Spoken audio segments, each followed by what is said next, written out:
بسم اللہ الرحمن الرحیم۔ السلام علیکم۔ یہ شام میں حافظ الاسد کا زمانہ تھا۔ دمشق کا معروف و مشہور تاجر رات کے پچھلے پہر سڑکوں پر ٹہل رہا تھا۔ موسم خوشگوار ہونے کے باوجود اس کا دم گھٹا جا رہا تھا۔ ڈاکٹروں کے مطابق اس کے پاس ہفتہ یا 10 دن سے زیادہ ٹائم نہیں تھا۔ دنیا کی ہر آسائش کے ہوتے ہوئے بے بسی کا یہ عالم تھا کہ ٹائم سے پہلے ہی سب کچھ ختم ہوتا محسوس ہو رہا تھا۔ ملک کے ڈاکٹروں نے جواب دے دیا تھا۔ ایک ننھی سی امید تھی کہ امریکہ میں علاج ہو سکتا ہے، وہ بھی دم توڑ گئی جب وہاں کئی مہینے ٹیسٹ وغیرہ کروانے کے بعد سینئر ترین ڈاکٹر نے آخر کار ایک دن آ کر نرمی سے سمجھایا کہ آپ کے پاس زیادہ ٹائم نہیں ہے، لہٰذا میرا مشورہ ہے اور عقل مندی یہی ہوگی کہ باقی کا قیمتی ٹائم آپ اپنے بیوی بچوں کے ساتھ گزاریں۔ رات کے اس پہر بے خبری کے عالم میں نہ جانے کتنی دیر ٹہلتا رہا۔ اس کی سوچوں کا تسلسل تب ٹوٹا جب ٹہلتے ٹہلتے وہ ایک تنگ سے بے رونق پل پر پہنچ چکا تھا۔ سڑک پار دوسری طرف سٹریٹ لائٹ کے نیچے ایک خاتون کھڑی کسی آدمی سے گفتگو کر رہی تھی۔ 30 سال کے لگ بھگ خاتون کا انداز منت سماجت والا تھا، جبکہ بندہ کوئی اوباش قسم کا تھا جو کہ اس کی بات نہیں مان رہا تھا۔ اس کے چلنے کی رفتار خود بخود آہستہ ہو گئی۔ کانوں میں جب آواز پہنچنا شروع ہوئی تو خاتون کہہ رہی تھی، خدا کے لیے مجھے اتنے پیسوں کی ضرورت ہے، بچے بھوکے ہیں، میں تمہارے ساتھ چلنے کے لیے تیار ہوں۔ جبکہ وہ اوباش قسم کا بندہ اس خاتون کی قیمت آدھی سے بھی کم دینا چاہ رہا تھا، اور یہ کہ تمہاری اس سے بھی کم قیمت بنتی ہے بول رہا تھا۔ پھر وہ کندھے اچکاتا ہوا چل پڑا اور خاتون حسرت کی تصویر بنی کھڑی رہ گئی۔ وہ تھوڑا آگے جا کر مڑا اور خاتون کی طرف چل پڑا۔ اسے نزدیک آتا دیکھ کر خاتون چوکنی ہو گئی۔ امید بھری نظروں سے قریب آتے کو دیکھنے لگی۔ نزدیک پہنچنے سے پہلے خاتون آگے بڑھی۔ اس کا انداز ایسا تھا کہ جیسے اپنے آپ سے زبردستی کر رہی ہو۔ اس نے قریب پہنچ کر سلام کیا۔ خاتون نے مصنوعی مسکراہٹ کے ساتھ جواب دیا اور ٹٹولتی نظروں سے دیکھا اور تھوڑا قریب ہوتے ہوئے معنی خیز انداز بنا کر پوچھا، کیا موڈ ہے؟ وہ پیچھے ہٹا اور نرمی سے کہا، نہیں ایسی کوئی بات نہیں ہے، دراصل میں نے ابھی گزرتے ہوئے تمہاری اس آدمی کے ساتھ تھوڑی سی گفتگو سنی ہے۔ مجھے بتاؤ میری بہن، تمہارا کیا مسئلہ ہے؟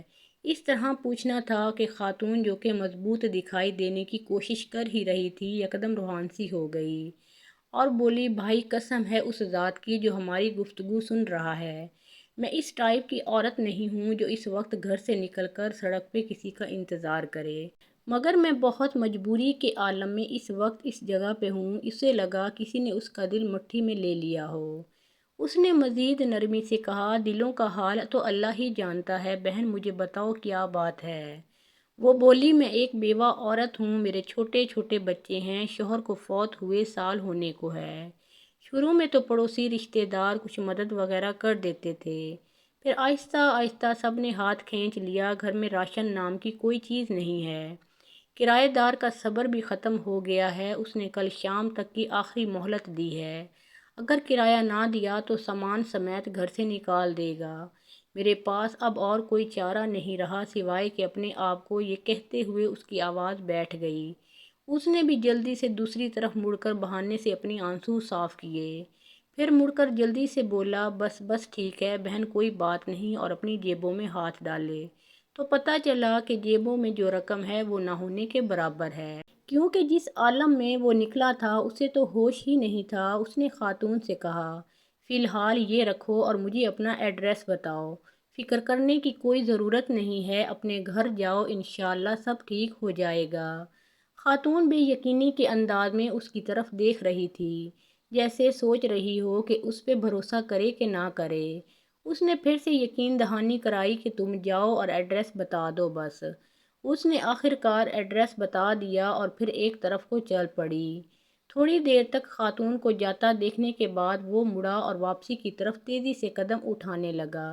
گھر پہنچ کر اس نے کافی مقدار میں نقدی لی اور ڈرائیور کو بڑی وین نکالنے کو کہا، پھر خود ڈرائیو کرتے ہوئے شہر کے 24 گھنٹے کھلے رہنے والے اسٹور سے راشن کی بڑی مقدار وین میں بھری اور خاتون کے بتائے ہوئے ایڈریس پہ پہنچ کر سارا راشن اس کے گھر اتارا۔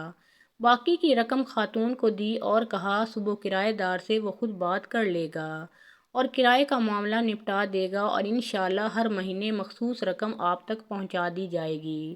یہ کہہ کر جلدی سے بنا کچھ کہے سنے واپس مڑ گیا۔ خاتون بت بنی بے یقینی کے عالم میں کھڑی آنسوؤں بھری نگاہوں سے دیکھتی رہ گئی اور وہ وین سمیت نظروں سے اوجھل ہو گیا۔ اس کی کیفیت اب کافی بلکہ بہت مختلف تھی، اس کے انگ انگ سے خوشی پھوٹ رہی تھی۔ کچھ گھنٹوں پہلے جو اس کی حالت تھی وہ اب یکسر بدل گئی تھی۔ اب اسے ہفتہ 10 دن گزارنے کی جو فکر تھی وہ تھوڑی کم ہو گئی تھی۔ ہفتہ 10 دنوں کا خیال آتے ہی اس نے کاغذ قلم لے کر خاتون کا ایڈریس لکھ کر وصیت لکھی کہ ہر ماہ باقاعدگی سے 4 لوگوں کے معقول سے بڑھ کر خرچے کی رقم اس ایڈریس پہ بھجوائی جائے، اور کاغذ کو لفافے میں بند کر کے تجوری میں رکھ دیا۔ اب اسے لگ رہا تھا کہ اپنے آخری سفر کے لیے وہ تیار ہے یا تھوڑی بہت تیاری کر لی ہے۔ پھر ہفتہ گزر گیا اور 10 دن گزر گئے، پھر مزید 10 اور پورے 15 دن گزر گئے۔ گھر والوں کے کہنے کے باوجود وہ ہسپتال نہیں گیا اور پھر پورا 1 مہینہ گزر گیا اور اگلے مہینے کی رقم بھی اس نے فوراً بھجوا دی۔ پھر ایسے ایک مہینہ کرتے پورا سال گزر گیا اور وہ معمول کے مطابق رقم بھجواتا رہا۔ پھر 5 سال، پھر 10 سال گزر گئے اور پھر پورے 20 سال گزر جانے کے بعد ایک رات وہ معمول کے مطابق تہجد کے لیے اٹھا، وضو کر کے تہجد شروع کی اور سجدے میں دعا کرتے کرتے اس کی سانسیں ختم ہو گئیں۔ اس جہان فانی سے سجدے کی حالت میں رخصت ہو گیا۔ یہ سچا واقعہ یہاں ختم نہیں ہوتا، اصل خلاصہ تو اب آنا ہے۔ گھر والے جب صبح اٹھے تو اس کو سجدے کی حالت میں مردہ پایا۔ افسوس کے ساتھ ساتھ گھر والوں کو اس بات کی خوشی سی بھی تھی کہ اچھی اور مبارک موت ہوئی ہے۔ خیر، تکفین و تدفین اور دیگر انتظامات کے بعد اولاد کا تجوری اور وصیت کھولنے کا وقت آیا تو وہ بند لفافہ بھی نکل آیا جو کم از کم 20 سال پہلے کی تاریخ کا ان کے والد کے ہاتھ کا لکھا ہوا تھا، اور اس کا مطلب تھا اس لکھے گئے ایڈریس پہ 20 سال سے رقم دی جاتی رہی ہے۔ لفافہ پڑھنے کے بعد ان کو پتہ چلا کہ والد صاحب کو فوت ہوئے 7 دن ہو گئے ہیں، جو کہ تکفین و تدفین اور رشتہ دار لوگوں کے ملنے ملانے میں نکل گئے ہیں، اور وصیت کے مطابق رقم کی ادائیگی 7 دن لیٹ ہو گئی ہے۔ رقم لے کر وہ لوگ اس ایڈریس پر پہنچے تو دروازہ کھٹکھٹانے پر خاتون باہر آئی جو کہ اب 50 سے اوپر کی ہو چکی تھی۔ سلام دعا کے بعد تاجر کے بڑے لڑکے نے خاتون سے مؤدب انداز میں کہا کہ ہم آپ کو والد صاحب کی طرف سے جو ماہانہ مخصوص رقم ہے وہ دینے آئے ہیں اور معذرت چاہتے ہیں کہ رقم کی ادائیگی 7 دن لیٹ ہو گئی ہے۔ وہ اصل میں خاتون جلدی سے بولی، ارے نہیں نہیں، کوئی بات نہیں، آپ کے والد صاحب کے ہم پر بہت احسانات ہیں۔ آپ لوگ میری طرف سے والد صاحب کو بہت بہت شکریہ بولیے گا اور انہیں بتائیے گا کہ ہم ہمیشہ انہیں دعاؤں میں یاد رکھتے ہیں اور رکھیں گے، اور میری طرف سے اداب کے ساتھ انہیں بتائیے گا کہ اب انہیں رقم بھیجنے کی ضرورت نہیں ہے۔ بیٹا حیرانگی سے بولا، کیوں؟ اب کیوں نہیں ہے ضرورت رقم کی؟ خاتون نے خوشی کے آنسوؤں میں ملی آواز میں جواب دیا، اللہ کے فضل سے مہینہ پہلے میرے بڑے بیٹے کی ملازمت لگی تھی اور 7 دن پہلے بیٹے کو اس کی پہلی تنخواہ ملی ہے۔ خاتون روانی میں پتہ نہیں کیا کیا بولے جا رہی تھی، جبکہ لڑکوں کے کانوں میں خاتون کا یہی جملہ اٹک کر رہ گیا، 7 دن پہلے ہی میرے بیٹے کو اس کی پہلی تنخواہ ملی ہے، 7 دن پہلے ہی میرے بیٹے کو اس کی پہلی تنخواہ ملی ہے۔ عربی سے منقول ایک اور بیان سنیں۔ یعقوب بن جعفر بن سلیمان بیان کرتے ہیں کہ اموریہ کی جنگ میں وہ مشہور عباسی خلیفہ معتصم باللہ کے ساتھ تھا۔ اموریہ کی جنگ کا پس منظر بھی انتہائی دلچسپ ہے۔ ایک پردہ دار مسلمان خاتون اموریہ کے بازار میں خریداری کے لیے گئی۔ ایک عیسائی دکاندار نے اسے بے پردہ کرنے کی کوشش کی اور خاتون کو ایک تھپڑ رسید کیا۔ لونڈی نے بے بسی کے عالم میں پکارا، واہ معتصماں، ہائے خلیفہ معتصم، میری مدد کرو۔ پھر اس عیسائی نے اس عورت کے چہرے پر کھینچ کر ایک دوسرا تھپڑ رسید کیا، جس سے وہ تلملا اٹھی۔ سب دکاندار ہنسنے لگے، اس کا مذاق اڑانے لگے کہ سینکڑوں میل دور سے معتصم تمہاری آواز کیسے سنے گا۔ ایک مسلمان یہ منظر دیکھ رہا تھا، اس نے خود کلامی کے انداز میں کہا، میں اس کی آواز کو معتصم تک پہنچاؤں گا۔ وہ بغیر رکے دن رات سفر کرتا ہوا معتصم تک پہنچ گیا اور اسے یہ ماجرا سنایا۔ یہ سننا تھا کہ خلیفہ معتصم باللہ کا چہرہ غصے سے سرخ ہو گیا۔ خلیفہ معتصم نے اس آدمی سے دریافت کیا، اموریہ کس سمت میں ہے؟ اس آدمی نے اموریہ کی سمت اشارہ کر کے بتلایا کہ اموریہ اس طرف ہے۔ خلیفہ معتصم باللہ نے اپنا رخ اموریہ کی سمت موڑا اور کہا، میں تیری آواز پر حاضر ہوں اے لونڈی، معتصم تیری پکار کا جواب دینے آ رہا ہے۔ میری بہن میں حاضر ہوں۔ پھر خلیفہ نے اموریہ کے لیے 12,000 گھوڑے تیار کرائے اور ایک لشکر جرار لے کر اموریہ پہنچا۔ مسلمانوں کی آمد سے خوفزدہ ہو کر رومی قلعہ بند ہو کر بیٹھ گئے تو آپ نے اس کا محاصرہ کر لیا۔ جب اس محاصرے کی مدت طول پکڑ گئی تو اس نے مشیروں سے مشورہ طلب کیا۔ انہوں نے کہا، ہمارے خیال کے مطابق آپ اموریہ کو انگور اور انجیر کے پکنے کے زمانے ہی میں فتح کر سکتے ہیں۔ چونکہ اس فصل کے پکنے کے لیے ایک لمبا وقت درکار تھا، اس لیے خلیفہ پر یہ مشورہ بڑا گراں گزرا۔ خلیفہ اسی رات اپنے خاص سپاہیوں کے ہمراہ چپکے لشکر کے معائنے کے لیے نکلا، تاکہ مجاہدین کی باتیں سن سکے کہ اس بارے میں ان کی چہ مگوئیاں کس نتیجے پر پہنچنے والی ہیں۔ خلیفہ کا گزر ایک خیمے کے پاس سے ہوا جس میں ایک لوہار گھوڑوں کی نالیں تیار کر رہا تھا۔ بھٹی گرم تھی، وہ گرم گرم سرخ لوہے کی نال نکالتا تو اس کے سامنے ایک گنجا اور بدصورت غلام بڑی تیزی سے ہتھوڑا چلاتا جاتا۔ لوہار بڑی مہارت سے نال کو الٹا پلٹتا اور اسے پانی سے بھرے برتن میں ڈالتا جاتا۔ اچانک غلام نے بڑے زور سے ہتھوڑا مارا اور کہنے لگا، یہ معتصم کے سر پر۔ لوہار نے غلام سے کہا، تم نے بڑا برا کلمہ کہا ہے، اپنی اوقات میں رہو، تمہیں اس بات کا کوئی حق نہیں کہ خلیفہ کے بارے میں ایسا کلمہ کہو۔ تو غلام کہنے لگا، تمہاری بات بالکل درست ہے، مگر ہمارا خلیفہ بالکل عقل کا کورا ہو گیا ہے۔ اس کے پاس اتنی فوج ہے، تمام تر قوت اور طاقت ہونے کے باوجود حملہ میں تاخیر کرنا کسی صورت مناسب نہیں۔ اللہ کی قسم، اگر خلیفہ مجھے یہ ذمہ داری سونپ دیتا تو میں کل کا دن اموریہ شہر میں گزارتا۔ لوہار اور اس کے غلام کا یہ کلام سن کر خلیفہ معتصم باللہ کو بڑا تعجب ہوا۔ پھر اس نے چند سپاہیوں کو اس خیمے پر نظر رکھنے کا حکم دیا اور اپنے خیمے کی طرف واپس ہو گیا۔ صبح ہوئی تو ان سپاہیوں نے اس ہتھوڑے مارنے والے غلام کو خلیفہ معتصم باللہ کی خدمت میں حاضر کیا۔ خلیفہ نے پوچھا، رات جو باتیں میں نے سنی ہیں، ان باتوں کے کرنے کی تمہیں جرأت کیسے ہوئی؟ غلام نے جواب دیا، آپ نے جو کچھ سنا ہے وہ سچ ہے۔ اگر آپ جنگ میں مجھے کمانڈر بنا دیں تو مجھے امید ہے کہ اللہ تعالیٰ اموریہ کو میرے ہاتھوں فتح کروا دے گا۔ خلیفہ نے کہا، جاؤ، میں نے فوج کی کمان تمہیں سونپ دی۔ چنانچہ اللہ تعالیٰ نے اموریہ کو اس غلام کے ہاتھوں فتح کرا دیا۔ پھر معتصم باللہ شہر کے اندر داخل ہوا۔ اس نے فوراً اس آدمی کو تلاش کیا جو اس عورت کے متعلق اس کے دربار تک شکایت اور پیغام لے گیا تھا، اور اس سے فرمایا، جہاں تو نے اس عورت کو دیکھا تھا وہاں مجھے لے چلو۔ وہ آدمی خلیفہ کو وہاں لے گیا اور عورت کو اس کے گھر سے بلا کر خلیفہ کی خدمت میں حاضر کیا۔ اس وقت خلیفہ نے اس عورت سے کہا، لڑکی بتا، معتصم تیری مدد کو پہنچا یا نہیں؟ اس لڑکی نے اثبات میں اپنا سر ہلا دیا، اور اب تلاش اس عیسائی کی ہوئی جس نے اس لڑکی کو تھپڑ رسید کیا تھا۔ اس کو پکڑ کر لایا گیا اور اس لڑکی سے کہا گیا کہ آج وقت ہے تم اس سے اپنا بدلہ لے لو۔ اللہ اکبر۔ ایک اور واقعہ سنیں، ایک سچی کہانی ایسے شخص کی جس نے ایک نماز پڑھنے والے شخص سے دریافت کیا کہ کیا ہوگا اگر مرنے کے بعد ہمیں معلوم ہو کہ نہ ہی جنت و جہنم کا وجود ہے اور نہ ہی کوئی سزا اور جزا ہے، پھر تم کیا کرو گے؟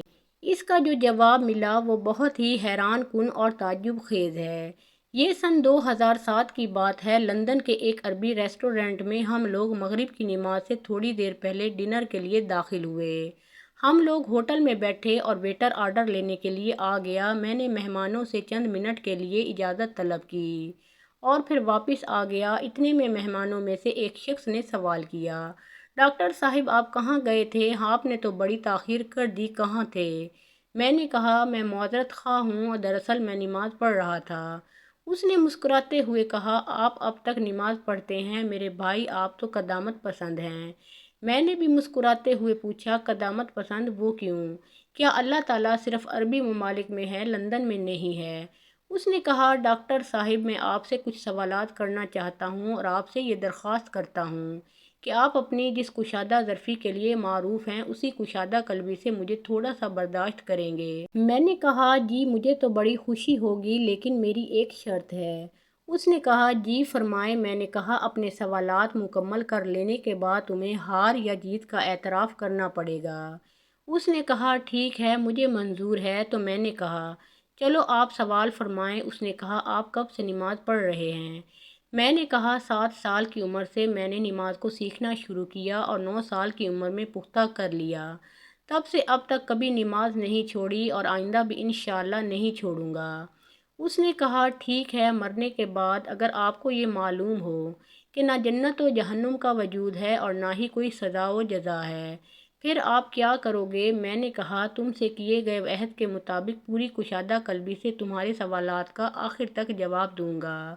فرض کریں نہ ہی جنت و جہنم کا وجود ہوگا اور نہ ہی جزا و سزا ہوگی تو میں ہرگز ہی کچھ نہ کروں گا، اس لیے کہ دراصل میرا معاملہ ایسا ہی ہے جیسا کہ حضرت علی بن ابو طالب رضی اللہ تعالیٰ عنہ نے کہا تھا، الہی میں نے تیرے عذاب کے خوف اور جنت کی آرزو میں تیری عبادت نہیں کی ہے بلکہ میں نے اس لیے تیری عبادت کی ہے کیونکہ تو عبادت کے لائق ہے۔ اس نے کہا اور آپ کی وہ نمازیں جس کو دسیوں سال سے آپ پابندی کے ساتھ پڑھتے آ رہے ہیں پھر آپ کو معلوم ہو کہ نمازی اور بے نمازی دونوں برابر ہیں، جہنم نام کی کوئی چیز نہیں ہے، پھر کیا کریں گے؟ تو میں نے کہا مجھے اس پر بھی کچھ پچھتاوا نہیں ہوگا کیونکہ ان نمازوں کو ادا کرنے میں مجھے صرف چند منٹ ہی لگتے ہیں، چنانچہ میں انہیں جسمانی ورزش سمجھوں گا۔ اس نے کہا اور روزہ خصوصاً لندن میں کیونکہ یہاں روزے کا وقفہ ایک دن میں 18 گھنٹے سے بھی تجاوز کر جاتا ہے۔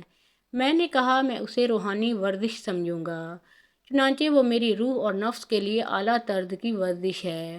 اسی طرح اس کے اندر صحت سے جڑے بہت سارے فوائد بھی ہیں جس کا فائدہ میری زندگی ہی میں مجھے مل چکا ہے، اور کئی بین الاقوامی غیر اسلامی اداروں کا بھی یہ ماننا ہے کہ کچھ وقفے تک کھانا پینا بند کرنا جسم کے لیے بہت مفید اور نفع بخش ہے۔ اس نے کہا آپ نے کبھی شراب پی ہے؟ میں نے کہا میں نے اس کو کبھی ہاتھ تک نہیں لگایا۔ اس نے تعجب سے کہا کبھی نہیں؟ میں نے کہا کبھی نہیں۔ اس نے کہا اس زندگی میں اپنے آپ کو شراب نوشی کی لذت اور اس کے خمار کے سرور سے محرومی کے بارے میں کیا کہیں گے اگر آپ کے لیے وہی ظاہر ہوا جو میں نے فرض کیا ہے؟ میں نے کہا شراب کے اندر نفع سے زیادہ نقصان ہے اور میں سمجھوں گا کہ میں نے اپنے آپ کو اس نقصان دہ چیز سے بچا لیا ہے اور اپنے نفس کو اس سے دور رکھا ہے، چنانچہ کتنے ہی لوگ ایسے ہیں جو شراب کی وجہ سے بیمار ہو گئے اور کتنے ہی ایسے ہیں جنہوں نے شراب کی وجہ سے اپنا گھر بار مال و اسباب سب تباہ و برباد کر لیا ہے۔ اسی طرح غیر اسلامی اداروں کے عالمی رپورٹ کو دیکھنے سے بھی یہ پتہ چلتا ہے کہ وہ بھی شراب کے اثرات اور اس کو لگاتار پینے کے انجام سے متنبع کرتی ہے۔ اس نے کہا حج و عمرہ کا سفر جب موت کے بعد آپ کو معلوم ہوگا کہ اس طرح کی کوئی چیز نہیں ہے۔ میں نے کہا میں عہد کے مطابق چلوں گا اور پوری کشادہ ظرفی سے تمہارے سوالات کا جواب دوں گا۔ میں حج و عمرہ کے سفر کو ایک خوبصورت تفریحی سفر سے تعبیر کروں گا جس کے اندر میں نے حد درجے کی فرحت و شادمانی محسوس کی اور اپنی روح کو آلائشوں سے پاک و صاف کیا، جس طرح تم نے اپنے اس سفر کے لیے کیا ہے تاکہ تم ایک اچھا وقت گزار سکو اور اپنے عمل کے بوجھ اور معمولات زندگی کی تھکان کو دور کر کے اپنی روح کو تازگی فراہم کر سکو۔ وہ میرے چہرے کو کچھ دیر تک خاموشی سے دیکھتا رہا پھر گویا ہوا، آپ کا بہت بہت شکریہ کہ آپ نے میرے سوالات کو بڑی کشادہ قلبی کے ساتھ برداشت کیا۔ میرے سوالات ختم ہوئے اور میں آپ کے سامنے اپنی ہار تسلیم کرتا ہوں۔ میں نے کہا تمہارا کیا خیال ہے تمہارے ہار تسلیم کر لینے کے بعد میرے دل کی کیا کیفیت ہوگی؟ اس نے کہا یقیناً آپ بہت خوش ہوں گے۔ میں نے کہا ہرگز نہیں بلکہ اس کے بالکل الٹا، میں بہت دکھی ہوں۔ اس نے تعجب سے کہا دکھی کیوں؟ میں نے کہا اب تم سے سوال کرنے کی میری باری ہے۔ اس نے کہا فرمائیں۔ میں نے کہا تمہاری طرح میرے پاس ڈھیر سارے سوالات نہیں ہیں، صرف ایک ہی سوال ہے، وہ بھی بہت سادہ اور آسان ہے۔ اس نے کہا وہ کیا؟ میں نے کہا میں نے تمہارے سامنے واضح کر دیا ہے کہ تمہارے مفروضہ کے واقع ہونے کے بعد بھی میں کسی طرح کے گھاٹے میں نہیں ہوں اور نہ ہی اس میں میرا کسی قسم کا نقصان ہے، لیکن میرا وہ ایک آسان سوال یہ ہے کہ تمہارا اس وقت کیا ہوگا اگر حالات تمہارے مفروضہ کے برعکس ظاہر ہوئے، یعنی موت کے بعد تمہیں معلوم ہو کہ اللہ تعالیٰ بھی موجود ہے، جنت و جہنم بھی ہے، سزا و جزا بھی ہے، اور قرآن پاک کے اندر بیان کیے گئے سارے مشاہد و مناظر بھی ہیں۔ پھر تم اس وقت کیا کرو گے؟ وہ میری آنکھوں میں آنکھیں ڈال کر خاموشی کے ساتھ دیر تک دیکھتا رہا، اور پھر ویٹر نے ہمارے میز پر کھانا رکھتے ہوئے ہماری خاموشی کو توڑا۔ میں نے اس سے کہا، مجھے ابھی جواب نہیں چاہیے، کھانا حاضر ہے، ہم کھانا کھائیں، اور جب تمہارا جواب تیار ہو جائے گا تو برائے مہربانی مجھے خبر کر دینا۔ ہم کھانے سے فارغ ہوئے اور مجھے اس نے کوئی جواب نہیں دیا، اور میں نے بھی اس وقت اس کو جواب کے لیے کوئی تکلیف نہیں دی۔ ہم بہت ہی سادگی کے ساتھ جدا ہو گئے۔ 1 مہینہ گزرنے کے بعد اس نے مجھ سے رابطہ کیا اور اسی ریسٹورنٹ میں ملاقات کا مطالبہ کیا۔ ریسٹورنٹ میں ہماری ملاقات، ہم نے ایک دوسرے سے ہاتھ ملایا کہ اچانک وہ مجھے گلے لگاتے ہوئے رو پڑا۔ میں نے پوچھا، کیا بات ہے، تم کیوں رو رہے ہو؟ اس نے کہا، میں یہاں آپ کا شکریہ ادا کرنے اور اپنے جواب سے آپ کو باخبر کرنے کے لیے آیا ہوں۔ 20 سال سے بھی زیادہ عرصہ تک نماز سے دور رہنے کے بعد اب میں نماز پڑھنے لگا ہوں۔ آپ کے جملوں کی صدائے بازگشت میرے ذہن و دماغ میں بلا توقف گونجتی ہی رہیں اور میں نیند کی لذت سے محروم ہوتا رہا۔ آپ نے میرے دل و دماغ اور جسم میں آتش فشاں چھوڑ دیا تھا اور وہ میرے اندر اثر کر گیا۔ مجھے احساس ہونے لگا کہ جیسے میں کوئی اور انسان ہوں اور ایک نئی روح میرے جسم کے اندر حرکت کر رہی ہے۔ ایک بے مثال قلبی سکون بھی محسوس کر رہا ہوں۔ میں نے کہا، ہو سکتا ہے جب تمہاری بصارت نے تمہارا ساتھ چھوڑ دیا ہو تب ان جملوں نے تمہاری بصیرت کو بیدار کر دیا ہو۔ اس نے کہا، بالکل ایسا ہی ہے، یقیناً جب میری بصارت نے میرا ساتھ چھوڑ دیا تو ان جملوں نے میری بصیرت کو بیدار کر دیا۔ محترم ناظرین، پیارے آقا محمد مصطفیٰ صلی اللہ علیہ وآلہ وسلم کا پیارا نام ایک بار کامنٹ سیکشن میں ضرور لکھیے۔ ویڈیو پسند آئی ہو تو لائک اور شیئر کیجیے۔ مزید اسلامی واقعات اور سبق آموز کہانیاں سننے کے لیے اس چینل کو سبسکرائب کیجیے۔ اللہ آپ سب کا حامی و ناصر ہو۔